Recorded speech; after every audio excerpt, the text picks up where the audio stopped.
অধৰ্মে পীড়িব লোক ৰাজ্য নিৰন্তৰ শুইবে ধৰ্ম শূন্য গৃহ লোক সমস্তৰ চাওকচোন মনুষ্যৰ গৃহ ধৰ্ম শূন্য হোৱাৰ কথা কোৱা হৈছে ধৰ্ম শূন্য কেতিয়া হয় যেতিয়া ঈশ্বৰৰ উপাসনাৰ স্থান বা ঈশ্বৰৰ উপাসনাৰ ব্যৱস্থা যদি ঘৰখনত নাথাকে তেতিয়া সেইখন গৃহ ধৰ্ম শূন্য বুলি কোৱা হৈছে ধৰিবে গাধৰ ধৰ্ম লোক নিৰন্তৰ গাধৰ ধৰ্ম বৈশিষ্ট্য কি যিমানে বুজা দিয়া যায় সিমানে সি বুজা কঢ়িয়াইহে থাকিব গতিকে আমিও সংসাৰৰ বুজা কঢ়িয়াইহে যদি ঈশ্বৰমুখী হ'ব পৰা নাই এই জনমটো পোৱাৰ পাছতো যদি কৰ্ণপথে ভগৱন্ত হৃদয়ত প্ৰৱেশ কৰা নাই তেতিয়াহ'লে এই জনমটোৰ বোলে নিৰৰ্থক কিয় বোলে যাৰ কৰ্ণপথ ক নগৈল দামোদৰ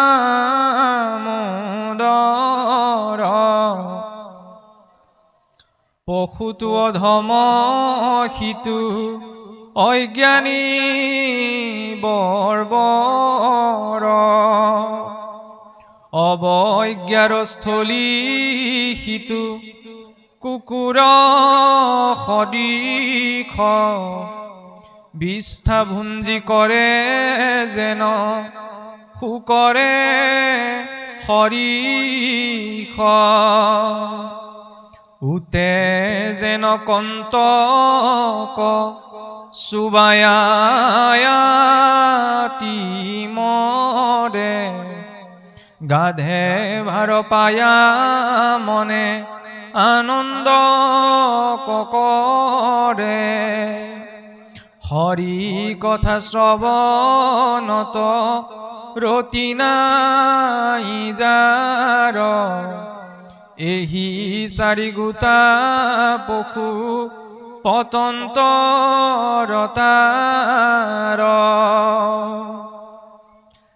চাওকচোন যদি কৰ্ণপথে ভগৱন্ত আমাৰ হৃদয়ত প্ৰৱেশ কৰে তেতিয়া আমাৰ গতিটো বোলে চাৰিটা পশুৰ নিচিনা অৱজ্ঞাৰ স্থলীটো কুকুৰ সদৃশ কুকুৰটোক যিদৰে সাধাৰণ মানুহে অৱজ্ঞাই কৰে নহয়নে লেই চেই কৰে গতিকে আমিও জীৱনটো লেই চেই সন্মুখীন হ'ব লাগে যদি হৰি ভক্তি এই জনমটো পোৱাৰ পাছতো কৰিব পৰা নাই বিষ্ঠা ভুঞ্জি কৰে যেন শুকৰে হৰি কয় গাহৰিতে নাজানে সেই বিষ্ঠাটোকে আচল ভোগ বুলি ভাবি তাকেই খাই আছে তাতোতকৈ অধিক ভাল ভাল বস্তু যে সংসাৰত আছে সেইকাৰণে কোৱা হৈছে বোলে আতি বিষয়ত আশকতি ভৈল্য যাৰ চাৰি বেদ পঢ়ন্তেও নোপজে তাৰ জ্ঞান সি কেৱল গাহৰিটোৱে গাতটোতে থাকিব বিচাৰে তাতোতকৈ ভাল এটাৰ কথা সি চিন্তা কৰিব নোৱাৰে যদি কেৱল বিষয়তে ভোগ কৰি আছো তেতিয়া আমাৰ গতিটো বোলে গাহৰিটোৰ নিচিনা হয় উঠে যেন কন্তক চুবায়া আতি মৰে উঠে খাবলৈ নাপায় মৰিম বুলি কেকটাছ চুবাই যিদৰে বোলে কষ্ট পায় ঠিক তেনে বিষয়ৰূপী কাঁইট ভোগ কৰোঁতে আমাৰ বোলে দিন যায় গাধে ভাৰ পাই আনন্দ কৰে গাধতে ভাৰ পেলাই আনন্দহে কৰে এতিয়া সংসাৰখনত ভাৰ নকমে সংসাৰখনত ভাৰ বৃদ্ধি পাই যায়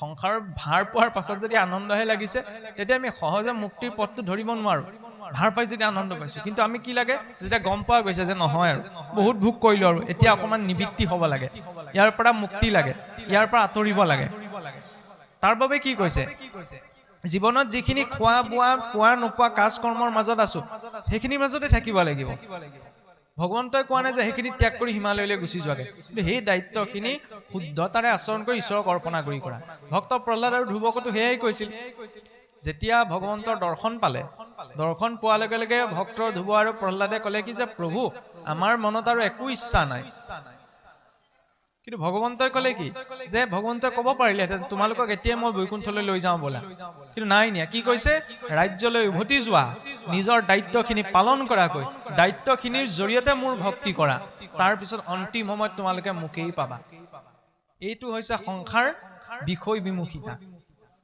দায়িত্বক ত্যাগ কৰিবলৈ কোৱা নাই দায়িত্বখিনি পালন কৰিব লাগিব কিন্তু সেই দায়িত্বখিনি শুদ্ধতাৰ মাজেৰে আচৰণ কৰিব লাগিব তাৰ জৰিয়তে ধৰ্ম সাধন হয় এতিয়া চাওকচোন ধৰ্ম ধৰ্ম বুলি বাৰে প্ৰতি এটা শব্দ আহি আছে নহয়নে ধৰ্মৰ 10টা লক্ষণ আছে এই 10টা লক্ষণ নিজৰ ভিতৰত থাকিলেহে আমি নিজকে ধাৰ্মিক বুলি ক'ব পাৰো ধৃতি সমা দমস্তেয়ম শৌচমিনেন্দ্ৰিয় নিগ্ৰহ ধি বিদ্যা শতকৰ্ম ক্ৰোধো দশকম ধৰ্ম লক্ষণম প্ৰথমতে ধৃতি ধৈৰ্য ক্ষমা ধৃতি সমা দমস্তেয়ম দমন ইন্দ্ৰিয়সমূহক দমন কৰা সংযম শৌচাচাৰ হয়নে ধি বৌদ্ধিক চিন্তা বিদ্যা শতকৰ্ম সৎকৰ্ম অক্ৰোধ ক্ৰোধক বৰ্জন কৰা দশকম ধৰ্ম লক্ষণম তাকো সংক্ষিপ্ত কৰি আমাক কি দেখুৱাইছে সত্য শৌচ তপ আৰু ক্ষমা জীৱনত সত্যতা থাকিব লাগিব, শৌচাচাৰ থাকিব লাগিব, নহয়নে?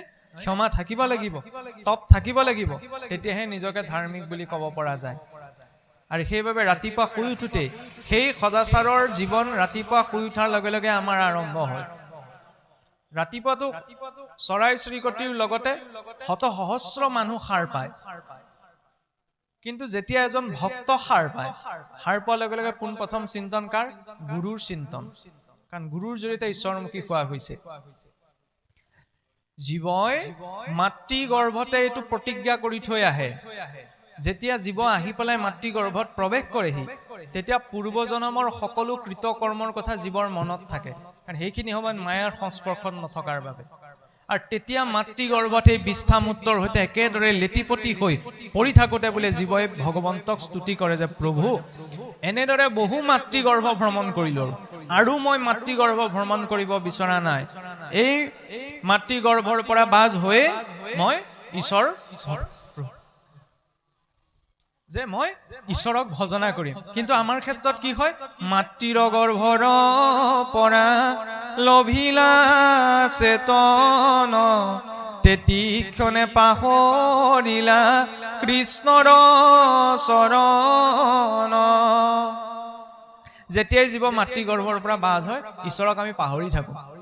কিন্তু সেই ঈশ্বৰক কোনে মনত পেলাই দিয়ে? গুৰুৱে যেতিয়া শৰণ প্ৰদান কৰে। সেইকাৰণে প্ৰথম চিন্তন কাৰ? গুৰু। তাৰ পাছতে ইষ্টক স্মৰণ।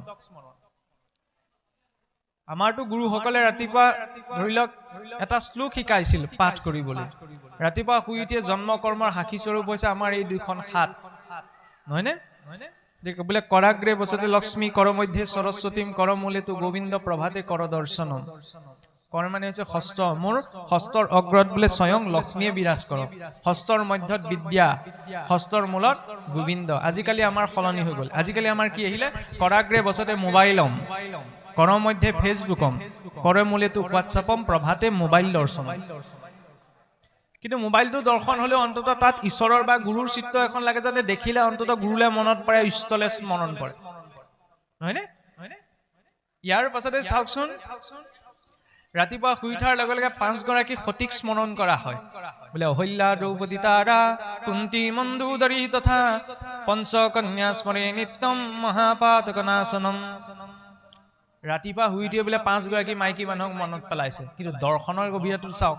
পঞ্চমহাসতী অহল্যা, দ্ৰৌপদী, তাৰা, কুন্তী, মন্দোদৰী, তেওঁলোকৰ জীৱনৰ সতীত্বৰ পবিত্ৰতা যাতে আমাৰ জীৱনলৈ আহে, ইমানখিনি পাঠ কৰিবলৈ কাৰোবাক কোৱা নাই।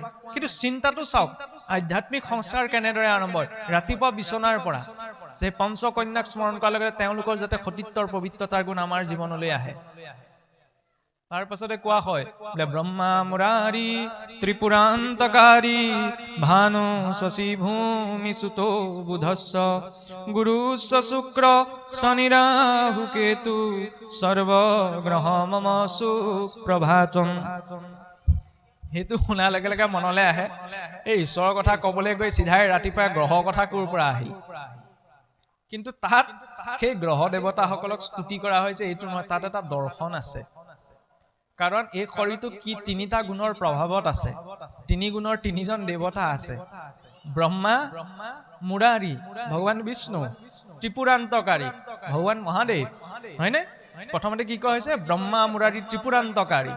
ইয়াৰ পাছতে কি কৈছে? ভানু সূৰ্য, শশী চন্দ্ৰ, ভূমি সুত ভূমিৰ পুত্ৰ বুলি মংগল।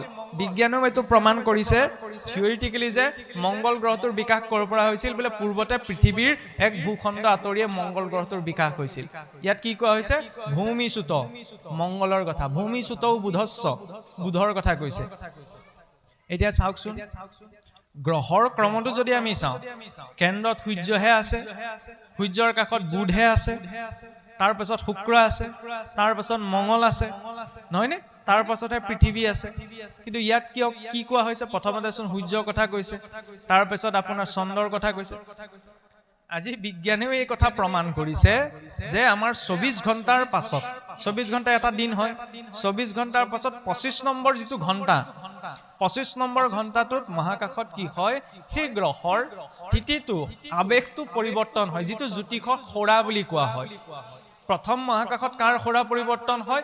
সূৰ্যৰ সেইবাবে ৰাতিপুৱাই কি স্মৰণ কৰিছে প্ৰথম ভানু তাৰ পিছতে চন্দ্ৰৰ পৰিৱৰ্তন হয় সেইকাৰণে ইয়াৰ পিছতে কাৰ স্মৰণ হৈছে শশী তাৰ পাছতে মংগলৰ পৰিৱৰ্তন হয় ভূমিচ্যুত তাৰ পাছতে বুধৰ ইমান সূক্ষ্ম বিজ্ঞান গাব নোৱাৰিলেও অন্ততঃ দৰ্শনটো চাওক বসুমতীত ভৰিটো দিয়াৰ আগমুহূৰ্তটো কয় সমুদ্ৰে মেঘলে দেৱী পৰ্বত তনমণ্ডলে বিষ্ণু পত্নীম নমস্তুভ্যম পাদস্পৰ্শম ক্ষমস্বমে আমি বোলে জীৱনত 5 গৰাকী মাতৃৰ স্নেহ প্ৰাপ্ত কৰিছো প্ৰথম নিজৰ জন্মদাত্ৰী মাতৃ দ্বিতীয়তে বসুমতী নিজৰ জন্মদাত্ৰী মাতৃগৰাকীয়ে যিদৰে আমাক পালন কৰিছে বসুমতীওতো আমাক পালন কৰি আছে গতিকে বসুমতী সাক্ষাৎ বিষ্ণু পত্নী বুলি জ্ঞান কৰা হৈছে গতিকে মাতৃ মই ৰাতিপুৱা শুই উঠি তোমাক মই ভৰিৰে স্পৰ্শ কৰিছো মোৰ অপৰাধ যেন তুমি ক্ষমা কৰা এইটো আনদেৱী সেৱা নহয় এইটো বিনয়ী ভাৱ প্ৰকৃতিৰ সমস্ত তত্ত্বৰ প্ৰতি কাৰণ মাটিটো এক প্ৰকাৰ চেতনা আছে নহলে একেদৰে মাটিতে আপোনাৰ মিঠা সোৱাদ উৎপন্ন হৈছে টেঙা সোৱাদ উৎপন্ন হৈছে হাড় পানীটো এইবিলাক সৃষ্টি কৰা নাই ইয়াত এটা চেতনা শক্তি আছে গতিকে এই বসুমতীৰ প্ৰতি সেৱা যে মাতৃ মই চৰণে স্পৰ্শ কৰাৰ বাবে তুমি যেন মোক ক্ষমা কৰা বিছনাৰ পৰা নামি গৈ কি কৰিব শৌচাচাৰ কিয় দুখন নাক দুটি নাক দুখন কাণ দুটি নাখাৰ ৰন্ধা এখন মুখ লিংগ দ্বাৰ গুহ্যদ্বাৰ 9খনি দুৱাৰ আছে এই 9খনি দুৱাৰেদি বৰ্জনীয় দ্ৰব্য নিৰ্গত হয় সেইখিনি শুদ্ধ কৰিব পৰা হ'ব বাহ্যিক শৌচাচাৰ স্নান আদি কৰ্মৰ জৰিয়তে গা পা ধুই আহিলে ঈশ্বৰে সেৱা কৰিলে ঈশ্বৰ সেৱা কৰি নিজৰ নিজৰ কামত গুচি গ'ল বেলেগ কৰিবলৈ থাকিলে জানো নাথাকিলে ইমান সুন্দৰ ব্যৱস্থাখিনি দিছে কিন্তু এই ব্যৱস্থাখিনিৰ মাজতো চাওকচোন যি সংস্কাৰিত তেওঁহে তাক আচৰণ কৰিব পাৰে ইমানখিনি গাব নোৱাৰিলেও কৰিব নোৱাৰিলেও অন্ততঃ ভাৱনাটো যাৰ সংস্কাৰমুখী তেওঁৰ মনতহে সেইটো ভাৱনা উৎপন্ন হ'ব সেইবাবে মনুষ্যৰ প্ৰথম সংস্কাৰ বুলি কাক দেখুওৱা হৈছে গৰ্ভ সংস্কাৰ কাহিনীটো আমি সকলোৱে জানো কথা প্ৰসংগ এনেকৈ আহে নহয় আপোনাৰ এই হিৰণ্যকশিপুলে যিদিনা ব্ৰহ্মাদেৱক আৰাধনা কৰিবলৈ গৈছিল সেইদিনা যাত্ৰা পথত বোলে শুক পক্ষী এটাৰ মুখত ঈশ্বৰৰ নাম শুনিলে কশিপুৱে ভাবিলে কি বোলে মই এতিয়া যাত্ৰা আৰম্ভ কৰিছো শত্ৰুটোৰ নাম শুনিলে মোৰ যাত্ৰা সিদ্ধি নহ'ব এই বুলি ভাবিয়ে বোলে কশিপু উভতি গুচি আহিলে তেতিয়া কায়েধু মাতৃয়ে সুধিছে বোলে স্বামী আপুনিতো ব্ৰহ্মাদেৱক আৰাধনা কৰিবলৈ গৈছিল গতিকে আপুনি উভতি কিয় গুচি আহিলে তেতিয়া কশিপুৱে নাক মুখ কুচাই হলেও কৈছে আৰু বোলে গৈছিলো হয় এই মোৰ শত্ৰুৰ নাম শুনিলে বোলে যাত্ৰা সিদ্ধি নহয় সেইকাৰণে উভতি গুচি আহিল কি বুলি শুনিলেনো নিজৰ পত্নীয়ে সুধিছে টান মাতটো দিব নোৱাৰে নাক মুখ কুচাই হলেও ক'লে আৰু এই নাৰায়ণ বুলি শুনিলো তেতিয়া সেই মাতৃগৰাকীৰ চিন্তা চাওক এগৰাকী মাতৃয়ে যদি বিচাৰে তেতিয়া ব্ৰাহ্মণৰ কুলতো কিন্তু দৈত্য জন্মাব পাৰে আৰু এগৰাকী মাতৃয়ে যদি বিচাৰে অসুৰৰ কুলতো ভক্ত জন্মাব পাৰে আই দ্বিতীয় বিচাৰিছিল কাৰণে ঋষি কাশ্যপৰ ঔৰসত সেই হিৰণ্যাক্ষ আৰু হিৰণ্যকশিপুৰৰ আবিৰ্ভাৱ নহয়নে আৰু কায়েধু মাতৃয়ে বিচাৰিছিল কাৰণে ঈশ্বৰৰ ইচ্ছা এইটো বেলেগ কথা কিন্তু কায়েধু মাতৃৰ শুদ্ধ আত্মিক চিন্তাটো চাওক যে সেই কশিপুৰৰ মুখত নাৰায়ণৰ নামটো শুনাৰ লগে লগে পাকে পকাৰে বোলে বহুবাৰ কশিপুৰৰ মুখত ভগৱন্তক স্মৰণ কৰাই কশিপুৰৰ বীৰ্য সেই কায়েধু মাতৃৰ গৰ্ভত স্থাপন কৰিছে আমাৰ দিনটোত 8টা প্ৰহৰ থাকে নহয় 3 ঘণ্টাৰ মূৰত একোটা সময়ক কি কোৱা হয় প্ৰহৰ বুলি কোৱা হয় এতিয়া দিনৰ পোহৰত দিনৰ সময়ছোৱাত বা দিনৰ প্ৰহৰ কালত যদি স্ত্ৰী পুৰুষৰ মিলন কাৰ্যৰ জৰিয়তে সন্তান গৰ্ভস্থিত হয় তেতিয়া সেই সন্তানৰ গৰ্ভ নষ্ট হয় ৰাত্ৰিৰ প্ৰথম পহৰত অল্পায়ু দ্বিতীয় পহৰত ৰুগীয়া তৃতীয় পহৰত উত্তম চতুৰ্থ পহৰত বোলে সৰ্বোত্তম ইমানখিনিলৈকে শাস্ত্ৰই আমাক তথ্য দি দিছে সেই কশিপুৰৰ যদি অসুৰ আছিল সেই অসুৰৰ বীৰ্য চতুৰ্থ পহৰত বোলে কায়েধু মাতৃৰ গৰ্ভত স্থাপন হৈছে আৰু তাৰ পাছত চাওকচোন 19ৰ দশকত আল্ট্ৰাছাউণ্ড এক্সৰে উদ্ভাৱন হোৱাৰ পাছতহে আমি গম পালো যে 9 মাহ 10 দিন এই কালছোৱাত মাতৃ গৰ্ভত সন্তানটিৰ বিকাশ কেনেকৈ হয় ভাগৱতৰ 3য় স্কন্ধত যদি আমি চাওঁ কপিল প্ৰভুৱে আই দেৱহূতিৰ সন্মুখত সুস্পষ্টভাৱে বৰ্ণনা কৰি দিছে যে মাতৃ গৰ্ভত জীৱৰ বিকাশ কেনেকৈ হয় বোলে দুয়ো লগ হয় প্ৰথম ৰাত্ৰত বৰ্তুল প্ৰকাশনয় দশম দিনত কঠিন শুয় বদৰি ফলৰ নয় পুৰুষৰ বীৰ্য আৰু স্ত্ৰী শুনি বা স্ত্ৰীৰ একেলগ হৈ বোলে 5 দিনলৈকে জলৰ বুদবুদনিৰ নিচিনা এটা অৱস্থা প্ৰাপ্ত হৈ থাকে দশম দিন পোৱাৰ লগে লগে তাত মাংস পিণ্ড সৃষ্টি হয় প্ৰথম মাহ হোৱাৰ লগে লগে সেই সন্তানটিৰ মস্তক আৰু ভৰি অংশ বিকাশ হয় দ্বিতীয় মাহত হস্ত জংঘা এইবিলাক তৃতীয় মাহত নখ চুলি চতুৰ্থ মাহত জীৱই ক্ষুধা তৃষ্ণা অনুভৱ কৰিবলৈ আৰম্ভ কৰে জীৱ আহি পোন প্ৰথম বোলে মাতৃ গৰ্ভত প্ৰৱেশ কৰে পঞ্চম মাহত শৰীৰৰ যিবিলাক অন্তৰেন্দ্ৰিয় হৃদযন্ত্ৰ বৃক্ক এইবিলাকৰ গঠন সম্পূৰ্ণ হয় ষষ্ঠ মাহত সেই জীৱৰ ক্ৰমাত আপ্যায়নী নাৰীৰ জৰিয়তে যিডাল আমি আম্বেলিকেল কৰ্ড বুলি কওঁ সেই নাৰীৰ জৰিয়তে মাতৃ গৰ্ভত বোলে সন্তানটিয়ে পুষ্টি লাভ কৰি থাকে সপ্তম মাহত সম্পূৰ্ণ সপ্ত ধাতু গঠন ৰক্ত মাংস মেদ অস্থি মজ্জা বীৰ্য এই সপ্ত ধাতুৰ জৰিয়তে সন্তানৰ শৰীৰটি পূৰ্ণ হয় নৱম মাহত গৰ্ভমুদ্ৰাৰে মাতৃ গৰ্ভত শয়ন কৰি থাকে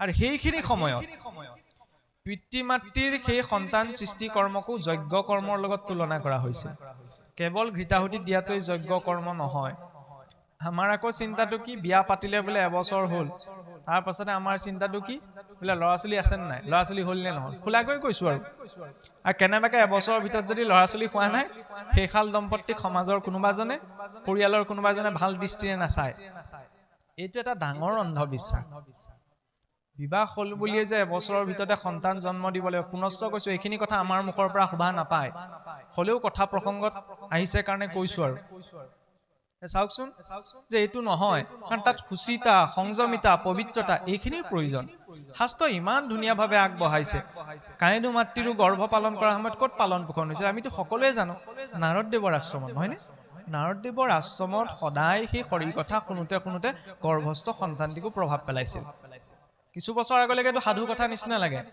কিন্তু আজি বৈজ্ঞানিকভাৱে এই কথা প্ৰমাণিত যে মাতৃগৰাকীয়ে গৰ্ভ পালন সময়ত যেনে ধৰণৰ ভাৱ ৰাখিব যেনে ধৰণৰ বাক্য ক'ব যেনে ধৰণৰ খাদ্যবস্তু খাব তাৰ ৮৫% প্ৰভাৱৰ আধাৰতেই সন্তানটিৰ বৈশিষ্ট্য গুণ চৰিত্ৰবিলাক নিৰ্মাণ হয়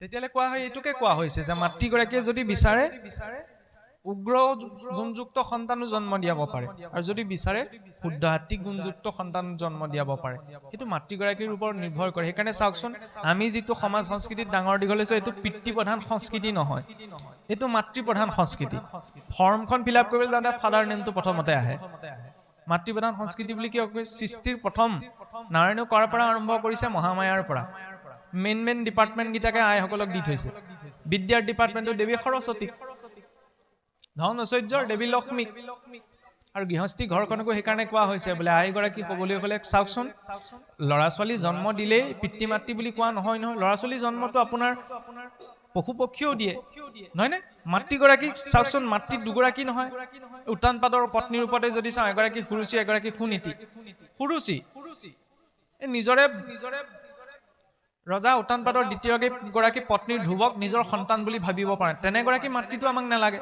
নহয়নে মাতৃ কোনগৰাকী সুনীতি ইমান বেয়া পৰিস্থিতিটো কি কৈছে যে ঈশ্বৰে দিলেহে তুমি পাবা বোপাই যেতিয়া ধ্ৰুৱই কান্দি কান্দি কৈছে যে সুৰুচি মাতৃয়ে মোক দেউতাৰ কোচত উঠিব নিদিয়ে আমাৰ কোনোবাই এগৰাকী হয়তো কেল নিদিব মোৰ সমান অধিকাৰ আছে সেইটো দেখুওৱা নাই শালীনতাটো দেখুৱাইছে কাৰণ আমাৰ নীতিত থকা গৰাকীহে লাগে আৰু নীতিত থকা মাতৃগৰাকীৰ বোলে ৬টা লক্ষণ আছে এই ৬টা লক্ষণ যদি থাকে তেওঁ তেতিয়া সেই গোটেই বংশকে উদ্ধাৰ কৰি নিব পাৰে ৰূপেশু লক্ষ্মী সময়া ধৰিত্ৰী কাৰ্যেশু মন্ত্ৰী কৰণেশু দাসী শয়নেশু স্ত্ৰী আহাৰেশু মাতা শতকৰ্ম নাৰী কুলধৰ্ম জাতা যিদৰে ৫গৰাকী মাতৃৰ প্ৰসংগত কৈ থাকোঁতে নিজৰ জন্মদাত্ৰী মাতৃ বসুমতী তৃতীয়তে বেদ মাতৃ চতুৰ্থতে গো মাতৃ পঞ্চমতে গুৰু পত্নী বা গুৰু মাতৃ এতিয়া ইয়াত কি কোৱা হৈছে ৰূপেশু লক্ষ্মী ৰূপত লক্ষ্মী দেখিবলৈ ধুনীয়া এইটো কথাই কোৱা হোৱা নাই কাৰণ আপোনাৰ মোৰ সন্মান ছালখনহে বচাই ৰাখিছে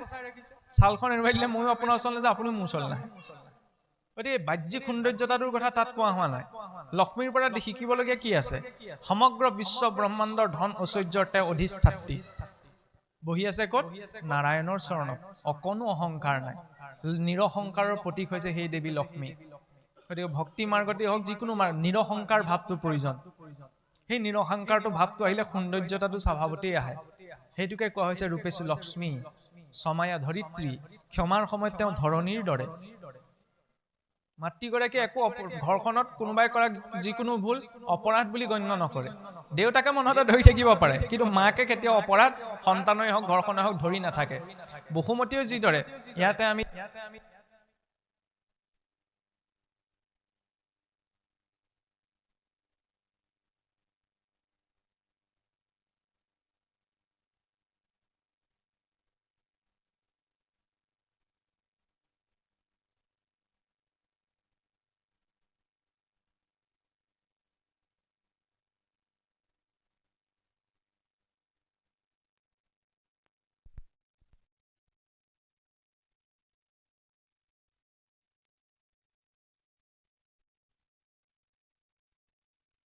বসুমতীয়েও আমি কৰা অপৰাধবিলাক অপৰাধ বুলি নাভাবে, মাতৃগৰাকীও গৃহখনৰ যিকোনো কথা অপৰাধ বুলি নাভাবে। গতিকে ক্ষমায়ে ধৰিত্ৰী বুলি কৈছে। কাৰ্যেষু মন্ত্ৰী, কিবা এটা কাম কৰাৰ সময়ত বোলে মন্ত্ৰীৰ দৰে। ৰজাই ক্ৰোধবশত আৱেগবশত ভুল সিদ্ধান্ত এটা ল'ব পাৰে, মন্ত্ৰীজনে কি কৰে ভালকে বুজাই সকিয়াই দিয়ে। পুৰুষৰ প্ৰকৃতিটো বোলে স্বভাৱতে অকণমান বেছি চঞ্চল, কিন্তু স্ত্ৰীগৰাকীৰ প্ৰকৃতিটো অকণমান শান্ত সৌম্য বেছি পুৰুষতকৈ। কিবা কাৰণত বোলে কোনোবাই ভুল সিদ্ধান্ত ভুল চিন্তা এটা কৰিছে, আইগৰাকীয়ে কি কৰিব শিকাই বুজাই দিব। তাৰ পিছত যদি নুশুনে সেইটো বেলেগ কথা। সেইকাৰণে মন্ত্ৰী স্বৰূপা, কাৰ্যত মন্ত্ৰী স্বৰূপা বুলি কোৱা হৈছে। শয়নেষু স্ত্ৰী, শয়ন বেলাহে তেওঁ স্ত্ৰী। আহাৰেষু মাতা, আহাৰ দিয়াৰ সময়ত তেওঁ মাতৃ স্বৰূপা। শতকৰ্ম নাৰী, 6টা গুণ বোলে যিগৰাকীত থাকে তেওঁ সেই গোটেই বংশকে ঊৰ্ধ্বগামী কৰিব পাৰে। ইমান সুন্দৰভাৱে প্ৰকাশ কৰিছে চাওকচোন। এইখিনিয়ে ধৰ্মৰ নামত আমাক বুজোৱা হৈছে। এতিয়া এই চিন্তা কৰি সেই কায়েদু মাতৃয়ে নাৰদদেৱৰ আশ্ৰমত সদায় সেই হৰি কথাখিনি শুনোতে শুনোতে তাৰ প্ৰভাৱটি গৰ্ভস্থ সন্তানত পৰিছিল। কিন্তু আমাৰ জানো বিবাহৰ আগমুহূৰ্তত এইবিলাক কথা চিন্তা চৰ্চা কৰা হয়? বিয়াখন পাতিব লাগে, পেণ্ডেল দিব লাগে, ইমান টকা পইচা খৰচ হ'ব, সকলো দিশ আমি চাওঁ। কিন্তু যাৱতীয় যিখিনি সংস্কাৰ আগতে ভাল আছিল, এই গুৰুকুল বিলাকত এইবিলাক সকলো শিক্ষা দিয়া হৈছিল। কিন্তু আজিকালি সেই গুৰুকুলৰ ব্যৱস্থাটো নাই। সেইকাৰণে শাস্ত্ৰত ভগৱন্তই সেইকাৰণে ৰাখি থৈ গ'ল। শাস্ত্ৰমুখী এইকাৰণেই হ'ব লাগে যে জীৱনৰ সকলো আচৰণীয় কৰ্ম অন্ততঃ নিজৰ সাধ্য অনুসাৰে প্ৰয়োজনীয়খিনি আমি তাৰ পৰা শিকি বুজি ল'ব পাৰোঁ। সেইবাবে এই দিশখিনি জীৱনত প্ৰয়োজন। আৰু ইয়াত ইমান সূক্ষ্ম বিজ্ঞান আছে চাওকচোন। এইটো নহয় যে এইখিনি চলিত কিছুমান পৰম্পৰা ভাগৱতে কৈ দিলে কাৰণে হৈ গ'ল। ভাগৱতৰ এটা প্ৰধান সিদ্ধান্ত আছে যে ইয়ৎ পিণ্ডে তৎ ব্ৰহ্মাণ্ডে। জগতখনত যি যি ঘটিত হৈ আছে সেই সকলো আপোনাৰ মোৰ শৰীৰতো ঘটিত হৈ আছে। কেনেদৰে? জগতত 3 প্ৰকাৰৰ প্ৰলয় আছে। এটা হৈছে নিত্য প্ৰলয়, এটা হৈছে খণ্ড প্ৰলয়, এটা হৈছে মহাপ্ৰলয়। নিত্য প্ৰলয়, নিত্য আমাৰ আয়ুস টুটি টুটি গৈ আছে, এই জগতৰ আয়ুস টুটি গৈ আছে। নিত্য এইখন ক্ষয় হৈ হৈ গৈ আছে, এইটো নিত্য প্ৰলয়। খণ্ড প্ৰলয়, অলপ আগত যে প্ৰসংগ ওলাইছিল, ব্ৰহ্মাদেৱৰ 1.5 বছৰ বয়সত জগতত খণ্ড প্ৰলয় সৃষ্টি হয়। ব্ৰহ্মলোকৰ তললৈকে যিমানবিলাক লোক আছে এই সকলো লোক জলত মগ্ন হয়। আৰু এজন ব্ৰহ্মাৰ পূৰ্ণ আয়ুখন মহাপ্ৰলয়, 864 কোটি বছৰযুক্ত, 1 বছৰযুক্ত 100 বছৰ মহাপ্ৰলয় হয়। মহাপ্ৰলয়ত বোলে সমগ্ৰ 14খন ভুৱন অগ্নিত জাহ যায়। কেনেকৈ? এতিয়া চাওকচোন, এই যে 14 ভুৱন সজ্জিত হৈ আছে, মহাপুৰুষে ইমান এটা, এই যে সন্মুখত স্থাপন কৰা আছে সিংহাসন ভাগ, এই সিংহাসন ভাগ মনে কল্পনা কৰি গহীনতা বুজাই স্থাপন কৰা 14খন ব্ৰহ্মাণ্ডৰ বাহিৰৰ এখন ব্ৰহ্মাণ্ডৰ আৰ্হি। কেনেকৈ আৰ্হি? আমি ক'ত আছো? ভূলোকত। ভূলোকৰ তলত 7খন, অতল বিতল সুতল তলাতল মহাতল ৰসাতল আৰু পাতাল। ভূলোকৰ ঊৰ্ধত ভূলোক, সুৰলোক, মহলোক, জনলোক, তপলোক, সত্যলোক। এই 14খন ভুৱনক মায়াৰ এটা আৱৰণে আৱৰি ৰাখিছে। সেই মায়াৰ আৱৰণটোৰ অধিষ্ঠাত্ৰী হৈছে দেৱী দুৰ্গা। সেইকাৰণে দুৰ্গা নামটো হৈছে ক'ৰ পৰা? দুৰ্গৰ পৰা, বান্ধ। আৰু তাৰ আকাৰ অণ্ডাকৃতি উপবৃত্তাকাৰ হোৱাৰ বাবে শাস্ত্ৰ দিয়াক কৈছে হিৰণ্যগৰ্ভ। এনেকুৱা অনন্ত কোটি হিৰণ্যগৰ্ভ ক্ষীৰোদক্ষা বিষ্ণুৱে নিজৰ শৰীৰত ধাৰণ কৰি ৰাখিছে। তাৰ ঊৰ্ধত আছে ক'ত? কি? বৈকুণ্ঠ। ন তদ ভাসয়তে সূৰ্য ন শশাঙ্ক ন পাবক ইয়ৎগত ন নিবৰ্তন্তে তদ্ধামং পৰমং মম। যি স্থানত চন্দ্ৰ সূৰ্যৰ কোনো প্ৰভাৱৰ প্ৰয়োজন নাই, ঈশ্বৰৰ ব্ৰহ্মজ্যোতিৰে প্ৰকাশমান, যি স্থানলৈ জীৱ এবাৰ গ'লে আকৌ উভতি আহিব নালাগে, সেই বৈকুণ্ঠৰ 7টি ভাগ, সেই 7টি ভাগৰ আৰ্হিত আমাক সিংহাসন ভাগ দিয়া হ'ল। চাওকচোন, আজি নাচায়ো ইমানখিনি কল্পনা কৰি পোৱাগে নাই 14খন ব্ৰহ্মাণ্ডৰ বাহিৰত এখন ব্ৰহ্মাণ্ড আছে বুলি। আপোনাৰ মোৰ গাঁৱে গাঁৱে নামঘৰে নামঘৰে কিন্তু সেই আৰ্হিটো আছে। কিয়? দেখাৰ লগে লগে জীৱৰ প্ৰকৃত ঘৰখনৰ কথা মনত পৰে। ঈশ্বৰৰ ওচৰৰ পৰাই সকলো জীৱ আহিছিল, আদিতে গোলোকত থাকোঁতে বোলে জীৱসকলে ইচ্ছা প্ৰকাশ কৰিলে যে প্ৰভু তুমি যিদৰে বিভিন্ন লীলা আচৰণ কৰিছা আমাকোতো উপভোগ কৰিবলৈ দিয়া বোলে যোৱা সংসাৰলৈ পঠাই দিলে এতিয়া সংসাৰলৈ আহিলে নিজৰ ঘৰখনৰ কথা আমি বোলে পাহৰি থাকিলোঁ মায়াৰ আৱৰণটো পাৰ কৰি আহিলোঁ কোন যে সেইকাৰণে মহাপুৰুষে এতিয়া ভকতীয়া যোজনাত লিখিছে বোলে বৈকুণ্ঠৰ পৰা আহোঁ একেলগে বাটত হেৰাল লগ সত্যত এটা দাপৰত বিচাৰি কলিত পাইছোঁ লগ বৈকুণ্ঠৰ পৰা জীৱসকল আহোঁতে বোলে একেলগে আহিছিল কিন্তু কৰ্ম সংস্কাৰবিলাক বেলেগ বেলেগ হোৱাৰ কাৰণে সকলোৰে গতিধাৰাটো বেলেগ হ'ল সত্যত এটা দাপৰত বিচাৰিয়ে থাকিলোঁ এতিয়া কলিত পাইছোঁ লগ কলিত কি ৰূপত পাইছোঁ ভক্ত ৰূপত দেখাৰ লগে লগে সেই ঈশ্বৰৰ চৰণলৈ যাতে মনত পৰে সেইকাৰণে সেই আৰ্হি